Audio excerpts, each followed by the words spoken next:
Hello అండి, welcome to our channel Bhima brothers vlogs. అందరూ ఎలా ఉన్నారు? ఈరోజు మా పిల్లల కోసం పచ్చింతకాయలతో చారు చేస్తున్నాను.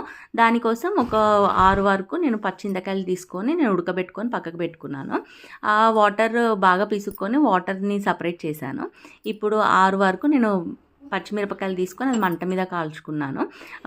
పచ్చిమిరపకాయలలో కొంచెం సాల్ట్ వేసి దంచుకున్నాను. వెల్లుల్లి జీలకర్ర కూడా దంచి పక్కకు పెట్టుకున్నాను.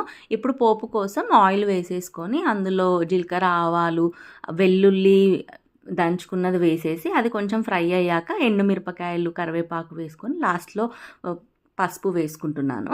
ఇప్పుడు మనం ఏదైతే చారు తీసుకున్నామో అందులో మనము ఆనియన్స్, కొత్తిమీర వేసుకొని పోపు యాడ్ చేసేస్తే చాలా బాగుంటుందండి. పిల్లలు ఇష్టంగా తింటారు. మనకి ఇప్పుడు వింటర్ సీజన్లో పచ్చింతకాయలు చాలా వస్తాయి కదా, బాగుంటుంది. మీరు కూడా ఒకసారి ట్రై చేయండి. ఇది కనుక నచ్చినట్టయితే ఖచ్చితంగా లైక్ చేయండి, షేర్ చేయండి, సబ్స్క్రైబ్ చేసుకోండి ప్లీజ్. బాయ్.